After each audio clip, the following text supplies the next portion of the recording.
Hello friends, ચાલો આજે આપણે ભેગા થયા છે. આપણો જે બીજો પાર્ટ છે, જે પ્રથમ જે સમાજ વિદ્યાની અંદર આપણે જે ભારતનો વારસોની સિરીઝ ચાલુ કરી છે, આજે એનો બીજો પાર્ટ છે. અને બીજા પાર્ટની અંદર મેં પહેલા પાર્ટમાં તમને કીધું હતું એમ કે આપણે બીજા પાર્ટની અંદર ભારતના સાંસ્કૃતિક વારસા અને પ્રાકૃતિક વારસા વિશે આપણે ચર્ચા કરશું. તો આજે હું તમારી સમક્ષ ગણેશ કુંભારે કલાકુંજ વિદ્યાલય વતી તમને એક પ્રાકૃતિક વારસો અને સાંસ્કૃતિક વારસો આ બંનેનો તફાવત તમને જણાવવા માંગીશ, અને એની સાથે સાથે કયા પ્રકારના સવાલ આપણને આવી શકે છે અને આપણે કઈ રીતના ઇઝીલી વસ્તુને ધ્યાન રાખી શકીએ એને આપણે થોડી ચર્ચા કરશું. તો સૌથી પહેલાં હું તમને પ્રાકૃતિક વારસો અને એના પછી આપણને સાંસ્કૃતિક વારસો આપણે જોઈએ. તો પ્રાકૃતિક વારસાની હું સૌથી પહેલાં વાત કરું તો તમને ખ્યાલ જ હશે કે પ્રાકૃતિક વારસો એક પ્રકારે કુદરતે એની મેળે બનાવેલી કલા છે, કુદરતે એની મેળે બનાવેલી એક રચના છે, જેનામાં માણસનો કોઈ પણ પ્રકારનો હસ્તક્ષેપ હોતો નથી. તો પણ તમારા પાઠ્યપુસ્તકમાં જે વ્યાખ્યા આપી છે એને આપણે જોશું કે પ્રકૃતિ જે આપણી કુદરત છે, જે આપણી પ્રકૃતિ છે અને જે આપણું પર્યાવરણ છે, આપણા આસપાસનું જે આવરણ છે, જે પર્યાવરણ છે અને માનવ જીવનની વચ્ચેના નિકટતમ સંબંધનું પરિણામ.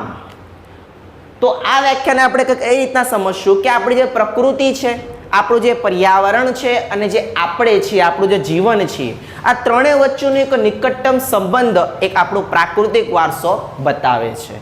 અને પ્રાકૃતિક વારસાની અંદર આપણે કુદરતની એવી રચનાઓ જોવાની છે, કુદરત એની મેળે બનાવેલી એવી ઘણી બધી રચનાઓ જોવાની છે કે જેને કારણે આપણે કહી શકીએ કે આપણો પ્રાકૃતિક વારસો અઢળક છે. તો સૌથી પહેલાં આપણે પ્રાકૃતિક વારસાની એક વ્યાખ્યા આપણે પરિચિત કરી. હવે હું તમને થોડુંક જણાવવા માંગીશ કે પ્રાકૃતિક વારસાના જે પ્રકારો છે જે તમારા પાઠ્યપુસ્તકમાં આપેલા છે, જેની લીધે તમને વધારે પડતું ડીપ ઇન્ટ્રોડક્શન મળશે અને તમારો કોન્સેપ્ટ ક્લિયર થશે. તો હું તમારી સમક્ષ આ જે પ્રાકૃતિક વારસા છે આના 4 પ્રકારો, સૌથી પહેલાં ભૂમિ દ્રશ્યો, નદીઓ, વનસ્પતિ જીવન અને વન્ય જીવન. હવે આ જે 4 વારસાઓ છે એના માનવ જીવન પર કઈ પ્રકારની અસર પડી છે એની પણ આપણે ચર્ચા કરશું. કેમ કે આ જે વારસાઓ છે આપણને કુદરતી મળેલા છે, પરંતુ કંઈક ને કંઈક આપણી જિંદગી, આપણું જીવન એ વારસા સાથે સંબંધિત છે. એટલે તો વ્યાખ્યામાં કીધું છે કે માનવ જીવન વચ્ચેના નિકટતમ સંબંધનું પરિણામ એટલે કે પ્રાકૃતિક વારસો. આ જે વસ્તુઓ આપણને મળી છે, કુદરતે આપણે એની મેળે બનાવીને આપણને પ્રદર્શિત કરી છે અને એની સાથે ક્યાંક ને ક્યાંક આપણું જીવનનું સંબંધ પણ રહેલું છે. તો સૌથી પહેલા આપણે જોઈએ ભૂમિ દ્રશ્યો. હવે ભૂમિ દ્રશ્યોની થોડી ચર્ચા કરીએ તો ભૂમિ એટલે શું? તો ભૂમિ એટલે કે એવું પડ કે જેના ઉપર બધા વસે છે. તો ભૂમિ દ્રશ્યોમાં સૌથી પહેલા આપણે તમારા પાઠ્યપુસ્તકમાં જે પ્રમાણે આપેલું છે એ રીતના એક સરસ મજાની વાત છે કે ભૂમિ દ્રશ્યોમાં હિમાલયની ચર્ચા કરવામાં આવી છે. આપણને બધાને ખબર છે કે ભારતમાં સૌથી મોટી પર્વત શૃંખલા કોઈ હોય તો એ હિમાલય છે. અને હિમાલય પણ એ ભારત, નેપાળ અને આવેલું ચીન અને તિબેટ સાઈડ તરફથી આવેલું એક મોટામાં મોટું પર્વત છે.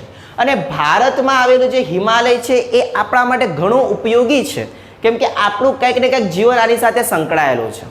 તો કઈ રીતના? તો જોઈએ તો હિમાલયની થોડીક વાત કરું તો તમને હિમાલયનું નિર્માણ થોડીક ડિસ્કશન આપી દઉં તો તમને ખ્યાલ હશે કે પ્રાચીન 10 લાખ કરોડ વર્ષો પહેલાંની આ વાત છે કે જ્યારે જે ગોંડવાના લેન્ડ હતું અને જે યુરેશિયા પ્લેટ હતી અને જે ભારત સાથે, ભારતની જે પ્લેટ છે એશિયાઈ રાજ્યો સાથે જ્યારે અથડામણ થઈ હતી ત્યારે હિમાલયનું નિર્માણ થયું હતું. અને આજે પણ હિમાલય આપણા માટે ઘણું ઇમ્પોર્ટન્ટ છે.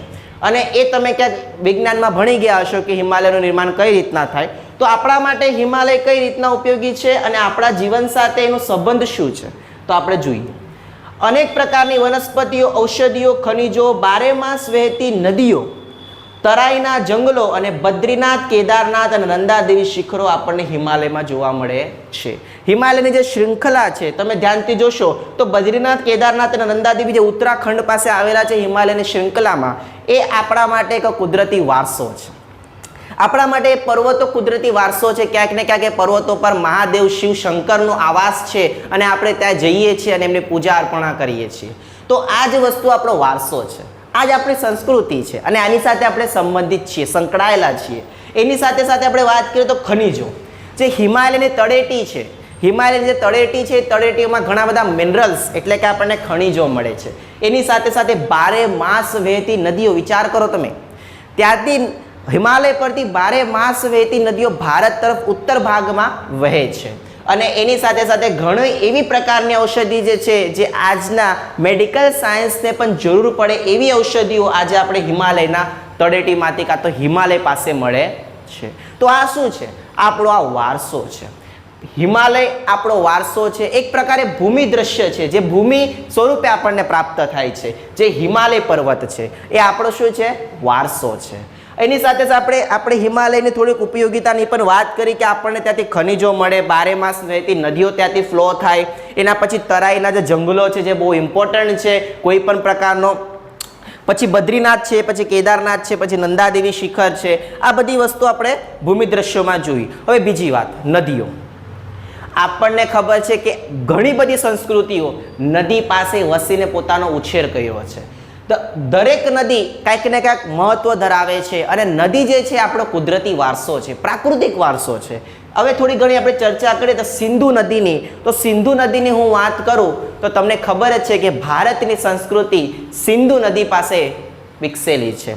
સિંધુ નદી પાસે ભારતની સંસ્કૃતિ વિકસેલી છે અને આજે હું કહેવા પર એમ કહીશ કે આજે આપણને પણ ખબર છે કે સિંધુનો સૌથી વધારે ભાગ પાકિસ્તાન પાસે છે અને આપણી પાસે એનો ફક્ત ને ફક્ત નહિવત પ્રમાણમાં ભાગ છે.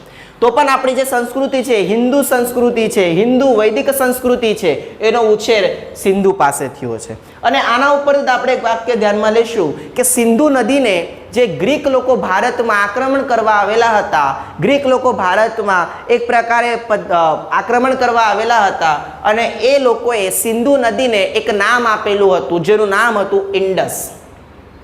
યુનાની લોકોએ સિંધુ નદીને એક નામ આપેલું હતું જેનું નામ છે ઇન્ડસ અને કાળક્રમે આ ઇન્ડસ પરથી આપણા ભારતનું નામ ઇન્ડિયા પડ્યું અને એ ઇન્ડિયા આજે આપણે ઓળખીએ છીએ. તો આપણે એટલું યાદ રાખશું કે સિંધુ નદીને યુનાની લોકોએ ઇન્ડસ કીધું અને ઇન્ડસ પરથી આપણા ભારતનું નામ ઇન્ડિયા આવ્યું છે. તો આપણો એક આ વારસો છે, એક પ્રાકૃતિક વારસો છે. સિંધુ નદી આપણે નથી બનાવી, કુદરત એની મેળે બનાવી છે, એની કલાથી, એની રચનાથી, એની આવડતથી બનાવી છે. તો આ આપણો વારસો છે. સૌથી ઇમ્પોર્ટન્ટ નદી ગંગા જે આપણા ભારતમાં મોસ્ટ ઓફલી આપણા કેદારનાથ ઉત્તરાખંડથી સ્ટાર્ટ થઈને પશ્ચિમ બંગાળમાં બે ઓફ બંગાળમાં એનું સમાપન થાય છે એવી એટલી મોટી નદી જે આપણી ગંગા નદી છે. અને ગંગા નદી આપણા ઉત્તર ભારતની અંદર સૌથી પૂજનીય અને સૌથી મહત્વની નદી કહેવાય છે. અને એની સાથે સાથે યમુના નદી છે, સરસ્વતી નદી છે, નર્મદા નદી આપણા ગુજરાતની જીવાદોરી. આપણા ગુજરાતની જીવાદોરી આપણે કહી શકીએ. નર્મદા જે આપણા ભારતમાં મધ્યપ્રદેશમાંથી નીકળીને ગુજરાતમાં એન્ટર કરે છે. એની સાથે સાથે ગોદાવરી, કૃષ્ણા. તો આ બધું શું છે?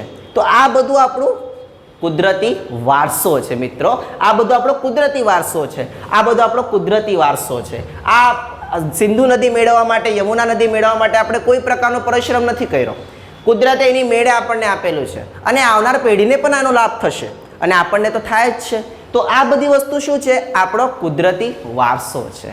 આપણને ખબર છે કે આ બધી નદીઓની પાસે આપણો ઉછેર થયો, આપણી સંસ્કૃતિનો વિકાસ થયો. આ બધી વસ્તુ આપણને ખબર છે.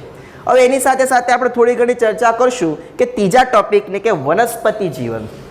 આપણને બધાને ખબર જ છે કે ભારતમાં વસતા લોકો વનસ્પતિને પૂજે છે, વનસ્પતિને પૂજે છે. ભગવાનના પૂજા અર્ચનામાં ફૂલો વધારીએ છીએ. ફૂલો એક પ્રકારે એ લોકોની અર્ચનામાં આપણે સમર્પિત કરીએ છીએ. તો આપણી ભારતની જે સંસ્કૃતિ છે જે પર્યાવરણ પ્રેમી સંસ્કૃતિ છે. આપણને ખબર પણ છે ઇતિહાસના પાનામાં ચિપકો આંદોલન પણ પર્યાવરણને બચાવવા માટે, વૃક્ષને બચાવવા માટે થયો હતો. એ જ પ્રમાણે આપણે ભારતની સંસ્કૃતિ એક વનસ્પતિ જીવનની સંસ્કૃતિ છે અને આના વનસ્પતિ જીવનની અંદર રહેલા જે વડ છે, પીપળો છે, તુલસી છે, એની આપણે પૂજા પણ કરીએ છીએ. જે અનાજ આપણને મળે છે, જે તેલબિયાઓ છે, ધન ધાન્ય છે, સુગંધિત ફૂલો છે, ધાર્મિક પ્રસંગોમાં આપણે ઘણા બધા ફૂલોને વધારીએ છીએ. અને એની સાથે સાથે ઘણી બધી વસ્તુ છે કે જે આપણા જિંદગીમાં વનસ્પતિથી ક્યાંક ને ક્યાંક સંકળાયેલી છે. આપણે વાત કરીએ તો વનસ્પતિ એવી બધી વસ્તુ આપણને ઔષધિ પૂરી પાડે છે. જે મેડિકલ સાયન્સમાંથી જે ડૉક્ટરો છે એ પણ ઔષધિનો ઉપયોગ એક આયુર્વેદિક માટે કરે છે. એની સાથે સાથે આપણો વડ શા માટે ઉપયોગી છે? તો આપણને ખબર છે કે વડ સાવિત્રીના વ્રત આવે છે અને એ વડ સાવિત્રીના વ્રતની અંદર વડનું એક વિશેષ મહત્વ છે. પીપળનો પણ એક વિશેષ મહત્વ છે, આપણને ખબર છે.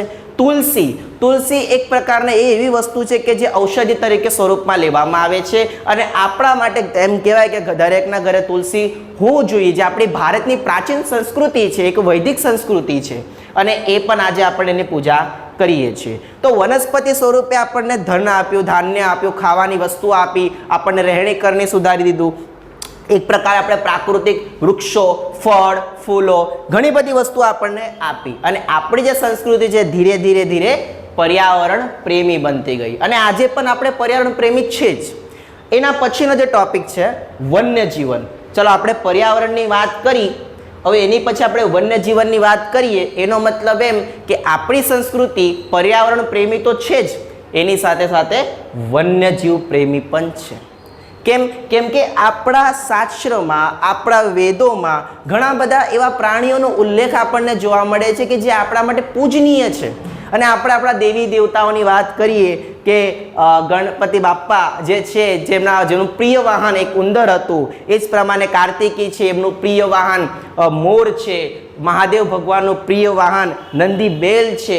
એ જ પ્રકારે ઘણા બધા દેવી દેવતાઓ પુરાણોની અંદર, વેદોની અંદર આપણને ઘણા બધા એવા પ્રાણીઓ જોવા મળે છે કે જે આપણા માટે પૂજનીય છે અને આજે પણ આપણે એને પૂજીએ છીએ. તો એ શું છે? તો એ આપણો પ્રાકૃતિક વારસો છે. કુદરતે એની મેળે પહેલાંથી બનેલો એક વારસો છે જે આપણને મળે છે, આપણને આવનાર પેઢીને પણ એનો લાભ થશે. થોડીક આપણે વાત કરીએ તો વાઘની. That is very important topic કે વાઘ આપણા ભારતનો રાષ્ટ્રીય પ્રાણી છે. વાઘ આપણા ભારતનો રાષ્ટ્રીય પ્રાણી છે. એના પછી સિંહ છે, હરણ છે, મોર જે આપણા ભારતનો રાષ્ટ્રીય પક્ષી છે. એના પછી જે રીંછ છે. અને બીજી એક ઇમ્પોર્ટન્ટ વાત છે કે વિશ્વમાં એશિયાઈ સિંહ માત્ર ને માત્ર ગીરના જંગલમાં, જુનાગઢમાં જોવા મળે છે. આ ટોપિક તમને યાદ રાખવાનો છે કેમ કે વિકલ્પમાં તમને કદાચ પૂછી શકે કે એશિયાઈ સિંહ એકમાત્ર કયા રાજ્યમાં, કાં તો કયા જિલ્લામાં, કાં તો કયા જંગલમાં પ્રાપ્ત થાય છે. તો રાજ્ય પૂછે તો ગુજરાત યાદ રાખશું, જિલ્લો પૂછે તો જુનાગઢ યાદ રાખશું અને જંગલ પૂછે તો ગીરના જંગલ આપણે યાદ રાખશું. તો આટલી બધી આપણે જે ચર્ચા કરી મિત્રો, તો આ બધી ચર્ચા શું હતી? તો આટલી બધી આપણે જે ચર્ચા કરી આ બધી પ્રાકૃતિક વારસાની ચર્ચા હતી કે આ બધી વસ્તુ આપણને આપણા જિંદગી સાથે સંકળાયેલી છે. પર્વતો સંકળાયેલા છે, નદીઓ સંકળાયેલી છે, વનસ્પતિ આપણા જીવનથી સંકળાયેલી છે, વન્યજીવ આપણા જીવનથી સંકળાયેલા છે. આ બધી વસ્તુ આપણા જીવનથી સંકળાયેલી છે. ટોટલ વસ્તુ આપણા જીવનથી સંકળાયેલી છે. તો આ જ વસ્તુ શું છે? આપણો પ્રાકૃતિક વારસો. તો વ્યાખ્યા આપણે જોશું કે પ્રકૃતિ, પર્યાવરણ અને માનવ જીવનની વચ્ચેના નિકટતમ સંબંધનું પરિણામ શું છે? પ્રાકૃતિક વારસો છે. તો આટલી બધી ડિસ્કશન પરથી આપણને એટલું ખબર પડે છે કે પ્રાકૃતિક વારસો એ આપણને કુદરતથી મળેલો વારસો છે. એનામાં માનવનો કોઈ પણ હસ્તક્ષેપ હોતું નથી અને એના ઉપર આપણું જીવનનું સંબંધ છે, એની સાથે આપણું જીવન સંકળાયેલું છે.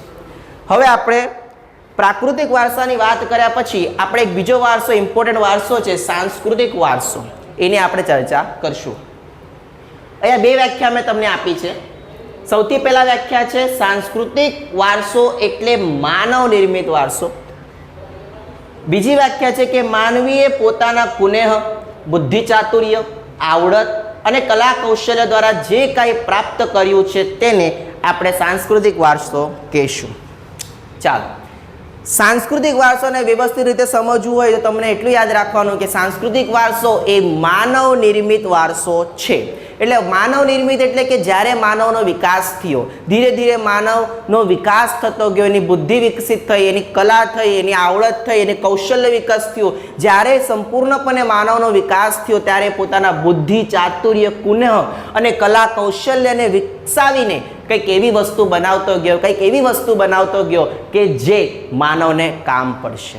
તો એવી ઘણી બધી વસ્તુ છે કે માનવે પોતાના બુદ્ધિ, ચાતુર્ય, કૌશલ્યથી બનાવેલી વસ્તુ છે જે પ્રાચીન કાળથી રાજા મહારાજાના સમયથી પણ અત્યારે ચાલે છે. એ બધું શું છે? આપણો સાંસ્કૃતિક વારસો છે, કલ્ચરલ લેગસી છે આપણી.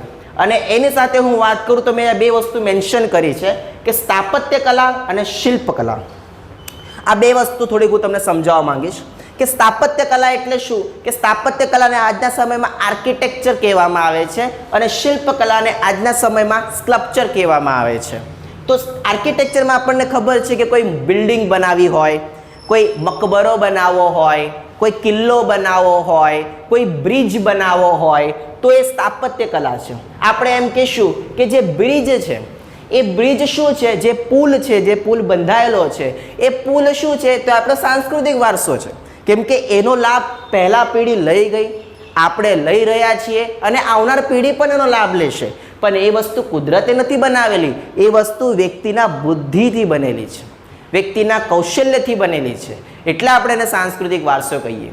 મકબરો, હવે આપણે મુઘલ કાળ તમે ભણી ગયા હશો 6, 7, 8ના ધોરણમાં કે મુઘલ કાળ, એના પછી તુઘલક વંશ, લોધી વંશ, સૈયદ વંશ, દિલ્હી સલ્તનત, મૌર્ય કાળ, આ જેટલા પણ કાળની અંદર વ્યક્તિઓ હતા, આ દરેક વ્યક્તિઓ પોતાની ઇમેજ, પોતાની અસ્તિત્વ ઇતિહાસમાં નોંધવા માટે કંઈક ને કંઈક વસ્તુ બનાવેલી હતી, કંઈક ને કંઈક એક સ્થાપત્ય બનાવેલું હતું, કંઈક ને કંઈક પોતાની ઇમેજ આવનાર ઇતિહાસના લોકો વાંચશે એના માટે કંઈક ને કંઈક યાદ રાખવા માટે પોતાની એક શિલાલેખ બનાવેલું હતું, કાં તો સ્તૂપ બનાવેલું હતું, કાં તો વિહાર બનાવેલા હતા, કાં તો મકબરા બનાવેલા હતા, મસ્જિદ બનાવેલી હતી. ઘણી બધી એવી વસ્તુ છે જે વ્યક્તિએ પોતાના બુદ્ધિથી બનાવી. આને આપણે પ્રાકૃતિક વારસો નહીં કહીશું કેમ કે આ તો વ્યક્તિએ બનાવેલો છે, પણ આને આપણે સાંસ્કૃતિક વારસો પણ નહીં કહીશું કેમ કે આ કુદરતે બનાવેલો છે. આ દરેક વચ્ચેનો, આ બંને વચ્ચેનો ડિફરન્સ ખાલી એટલો જ છે કે આ જે વસ્તુ છે આ કુદરતેની મેળે આપણા માટે બનાવેલી છે અને આની સાથે આપણે પૂર્ણ રીતે સંકળાયેલા છીએ. અને આ જે વસ્તુ છે આ આપણે બનાવેલી છે, આપણા બુદ્ધિ, કલા, કૌશલ્ય, ચાતુર્યથી બનાવી છે. તો થોડીક હું તમને ચર્ચા કરું તો શિલ્પકલા, લોકોએ પહેલાંના ઇતિહાસના સમયમાં શિલ્પને એક ચીની હથોડાથી તોડીને એના ઉપર મૂર્તિ બનાવી, એના ઉપર યુદ્ધના ચિત્ર દોર્યા, એના ઉપર ઘણા પ્રકારની આકૃતિ દોરી. આજે પણ તમે અજંતા ઇલોરા કાં તો એલિફન્ટાની ગુફામાં તમે જાઓ તો તમને ઘણા બધા પ્રકારની આકૃતિ, ચિત્રો, યુદ્ધના ચિત્રો, લગ્નના ચિત્રો, ઘણા બધા ચિત્રો તમને દેખાશે. એ વસ્તુ શું છે? એ વસ્તુ આપણો વારસો છે. આજે આપણે કહીએ કે અજંતા ઇલોરાની ગુફા છે, એલિફન્ટાની ગુફા છે, એ જ પ્રમાણે મંદિરો છે, શિલાલેખ છે. શિલાલેખો એટલે આપણે કહી શકીએ કે પથ્થર ઉપર લખેલા છે. રાજા અશોકના શિલાલેખ આપણને જોવા મળે છે જૂનાગઢની તળેટીમાંથી. આપણે કહી શકીએ કે અશોકનો ઉલ્લેખ આપણને શિલાલેખમાંથી જોવા મળે છે, જૂનાગઢમાંથી જોવા મળે છે. સ્તૂપની વાત કરીએ તો આપણે ભારતનો 200 રૂપિયાની નોટ પર તમે જોઈ શકો સાચીનો સ્તૂપ. શું છે? સાંસ્કૃતિક વારસો છે. એ જ પ્રમાણે વિહારો પ્રાચીન સમયમાં લોકોએ પોતાના બુદ્ધિથી બનાવેલા હતા. મકબરા, જે મુઘલ શૈલી આવી, ધ્યાન આપજો, બાબર પછી જે મુઘલ શૈલીનું સ્ટાર્ટિંગ થયું એ મુઘલ શૈલીમાં બે વસ્તુ બહુ ઇમ્પોર્ટન્ટ હતી, એક મકબરા અને ગુંબજ. મકબરા અને ગુંબજ. હુમાયુનો મકબરો, શાહજહાંનો મકબરો, આવું ઘણી બધી તમે ઇતિહાસના પાના પર વાંચ્યું હશે. તો એ જે વસ્તુ હતી લોકોએ પોતાની રીતે બનાવી હતી, તો એને આપણે સાંસ્કૃતિક વારસો કહેશું. અને એની સાથે સાથે જ્યારે વ્યક્તિનો બુદ્ધિનો વિકાસ થતો ગયો તો એને ઘણા બધા વિષયને જન્મ આપ્યો. એવા ઘણા બધા વિષયને જન્મ આપ્યો કે જેની કારણે લોકોએ પોતાની જિંદગીને સરળ રીતે જીવી શકે. તો આજે આપણે થોડા વિષયોની ચર્ચા કરીએ જે આજે પણ આપણે સમાજ વિદ્યા ભણી રહ્યા છે. આ પણ એક પ્રકારનો વારસો છે, યાદ રાખજો. આ સમાજ વિદ્યા જે આપણે ભણી રહ્યા છે આ પણ એક પ્રકારનો વારસો જ છે. અને કયો વારસો છે? સાંસ્કૃતિક વારસો છે. આપણા પૂર્વજો ભણી ગયા, આપણે ભણી રહ્યા છીએ અને આવનાર આપણી પેઢી પણ ભણશે. તો આ એક પ્રકારનો એક સાહિત્યિક વારસો છે. શું છે આ? સાહિત્યિક વારસો છે. થોડુંક આપણે ચર્ચા કરીએ તો યુદ્ધશાસ્ત્ર. યુદ્ધશાસ્ત્ર પહેલાના સમયમાં તો ભણતર હતું નહીં, પોલીસો હતા નહીં, તો લોકો શું કરતા? શસ્ત્ર અને શાસ્ત્ર આ બંનેનું જ્ઞાન પોતાના બાળકોને આપતા હતા. તો યુદ્ધશાસ્ત્ર આ પણ એક આપણો વારસો છે. પ્રાણીશાસ્ત્ર આ પણ એક આપણો વારસો છે. વનસ્પતિ શાસ્ત્ર આ પણ આપણો વારસો છે કે વનસ્પતિ શાસ્ત્ર કે વનસ્પતિ કઈ રીતના આપણા જીવન માટે ઉપયોગી છે, એની સાથે સાથે વનસ્પતિ આપણા જીવન સાથે કેવું સંલગ્ન પરિમાણ દર્શાવે છે એ પણ જરૂરી છે. આપણા ધર્મો છે, હિન્દુ ધર્મ છે, મુસ્લિમ ધર્મ છે, એ જ પ્રકારે ક્રિશ્ચન છે. ઘણા બધા એવા ધર્મો છે જે પહેલાંના સમયના લોકો પાળતા હતા, લોકો અત્યારે પાડી રહ્યા છે અને આવનાર પેઢી પણ એને પાડશે. તો આ જે વસ્તુ છે આ સાંસ્કૃતિક વારસો છે. આ દરેક વસ્તુ મનુષ્ય બનાવી છે, દરેક વસ્તુમાં મનુષ્યનો યોગદાન જોવા મળે છે. આપણી ભાષા, ભારતની વાત કરીએ તો ભારતના બંધારણમાં આપણને 22 ભાષાનો ઉલ્લેખ જોવા મળે છે અને આપણા ગુજરાતની ગુજરાતી ભાષા આપણને જોવા મળે છે. તો આ શું છે? આપણો વારસો છે, આપણો સાંસ્કૃતિક વારસો છે. લિપિ, આપણે જે દેવનાગરી લિપિની વાત કરીએ, જે ભારતમાં દેવનાગરી લિપિને ઉચ્ચતમ સ્થાન છે, એ જ પ્રમાણે સંસ્કૃત લિપિ છે, ગુજરાતી લિપિ છે, હિન્દી લિપિ છે, મલયાલમ લિપિ છે, મરાઠી લિપિ છે. આ ઘણી બધી લિપિ આ શું છે? એક સાંસ્કૃતિક વારસો છે. પેઢી દર પેઢી લિપિ આપવાને જો થોડુંક વાત કરું કે ભાષા અને લિપિની, તો હું વાત કરું કે ગુજરાતમાં ગુજરાતી ભાષા બોલાય છે અને લિપિ ગુજરાતી લખાય પણ છે અને બોલાય પણ છે. એ જ પ્રમાણે દરેક રાજ્યની ભાષા અલગ છે, એ લોકોની લખવાની પદ્ધતિ અલગ છે અને એ જે ભાષા હાલમાં બોલી રહ્યા છે, આવનાર પેઢીને પણ એ વસ્તુ મળવાની છે, મળશે. એને આપણે વારસો કહીશું, પણ કયા વારસામાં ગણશું? સાંસ્કૃતિક વારસામાં. એને આપણે પ્રાકૃતિક વારસામાં ગણી શકીએ નહીં, યાદ રાખજો. કેમ કે એ વસ્તુ મનુષ્યએ બનાવેલી છે. મનુષ્યએ લિપિનો વિકાસ કર્યો, મનુષ્યએ ભાષાનો વિકાસ કર્યો, મનુષ્યએ વનસ્પતિ શાસ્ત્રનો વિકાસ કર્યો, મનુષ્યએ શિલાલેખો બનાવ્યા, મનુષ્યએ મંદિરો બનાવ્યા, મનુષ્યએ મસ્જિદો બનાવ્યા અને એ અત્યારે પણ આપણે જોઈ શકીએ છીએ અને આવનાર પેઢી પણ જોશે. તો મનુષ્યએ પોતાના બુદ્ધિ, કૌશલ્ય, ચાતુર્ય, આવડત, કલા, કૌશલ્ય થી જે કાંઈ વસ્તુ બનાવી છે, એ બધી વસ્તુ સાંસ્કૃતિક વારસામાં આપણને જોવા મળે છે. તો વિદ્યાર્થી મિત્રો, આજે આપણે આ જે બે વસ્તુ છે, જે બે ડીપ વસ્તુ હતી કે પ્રાકૃતિક વારસો કોને કહેવાય અને સાંસ્કૃતિક વારસો કોને કહેવાય, એ બંનેની પરફેક્ટ ડિટેલ આપણે જાણી લીધી છે. જો કોઈ વ્યક્તિને સમજણ ન પડી હોય તો બીજી વખત આ વિડીયો રિવાઇઝ કરીને ધ્યાનથી જોવાનું અને તમારા ટેક્સ્ટબુકમાં આ જે વસ્તુ મેં લખેલી છે એ ટેક્સ્ટબુકમાંથી જ લખેલી છે, એટલે તમારા ટેક્સ્ટબુકમાં અવેલેબલ છે. તમે અંડરલાઈન અને ટિક કરી નાખજો અને પ્રાકૃતિક વારસો કોને કહેવાય અને સાંસ્કૃતિક વારસો કોને કહેવાય અને પ્રાકૃતિક વારસાના કેટલા પ્રકારો પડે છે: ભૂમિ દ્રશ્યો, નદીઓ, વનસ્પતિ જીવન અને વન્ય જીવન. અને આ વારસો આપણા જિંદગીથી કઈ રીતે સંકળાયેલા છે, આ ચારે ચાર વારસો આપણા જિંદગીથી કઈ રીતના સંકળાયેલું છે, એ આપણે ધ્યાનપૂર્વક જોયું કે આ ચારે ચાર વારસાથી આપણી મનુષ્ય જાતિનો વિકાસ થયો છે. નદી પાસે આપણા મનુષ્ય જાતિનો વિકાસ થયો છે. વન્ય પ્રાણી સાથે આપણું જીવન સંકળાયેલું છે. વન્ય પ્રાણી પ્રેમી આપણી સંસ્કૃતિ છે. પર્યાવરણ પ્રેમી આપણી સંસ્કૃતિ છે. હિમાલય આપણે ભૂમિ દ્રશ્ય છે, ભૂમિ સ્વરૂપે આપણને પ્રાપ્ત થાય છે. ઘણા બધા ઉપયોગ પણ છે હિમાલયના. ડાયરેક્ટ ઇનડાયરેક્ટ આપણે બધી વસ્તુ સાથે સંકળાયેલા છીએ. તો આ આપણો પ્રાકૃતિક વારસો છે અને આ આપણો સાંસ્કૃતિક વારસો છે. તો મિત્રો, આજે આપણે પ્રાકૃતિક વારસો અને સાંસ્કૃતિક વારસો આ બંને વચ્ચે ચર્ચા કરી. હવે હું આગળના લેક્ચરની અંદર તમને આ ટોપિકનો એક ચેપ્ટર એટલે કે નાનકડો પાર્ટ બાકી છે, વિદેશી પ્રજાઓ જે આપણા ભારતની અંદર આવીને એમનું વર્ચસ્વ અને ભારતની અંદર કઈ કઈ પ્રજા આવી હતી અને એમના શું લક્ષણો હતા એની આપણે ચર્ચા કરશું. અને બીજી વસ્તુ કે તમારે તમારા ટેક્સ્ટબુકમાં આ બધી વસ્તુ ધ્યાનપૂર્વક જોવાની છે અને જ્યાં સુધી આપણો ઓનલાઈન ક્લાસીસનો જે કાર્યક્રમ છે ચાલે છે એને તમારે ધ્યાનપૂર્વક ફોલો કરવાનો છે અને દરેક વસ્તુને ઘરે તમને ટાઈમ મળે છે, ધ્યાનપૂર્વક તમે એને વાંચવાનું છે અને દરેક વસ્તુને સમજવાની છે. આજે મારો આ લેક્ચર અહીંયા હું ફિનિશ કરું છું અને તમે મને સાથ આપો છો અને ધ્યાનપૂર્વક મને સાંભળો, એના માટે તમારો ખૂબ ખૂબ આભાર. જય હિન્દ.